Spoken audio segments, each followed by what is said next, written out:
खलीलुल्लाह हज़रत इब्राहीम अलैहिस्सलाम अल्लाह ताला के जलीलुल कदर पैगम्बर और हमारे नबी सल्लल्लाहु अलैहि वसल्लम के जद्दे अमजद हैं। इस सूरत का नाम इब्राहीम इसलिए रखा गया है क्योंकि इसमें हज़रत इब्राहीम अलैहिस्सलाम का जिक्र आया है।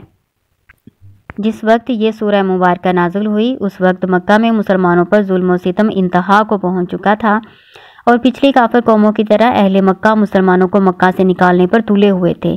इसीलिए इनको भी वही धमकियां सुनाई गई हैं जो इन जैसा रवैया अख्तियार करने वाली पिछली कौमों को दी गई थी।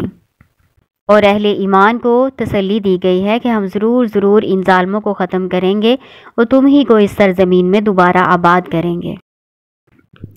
इस सूरह मुबारक में अल्लाह ताला ने मूसा अलैहिस्सलाम और बनी इसराइल पर फ़िरौन के जुल्म व सितम बयान किए हैं।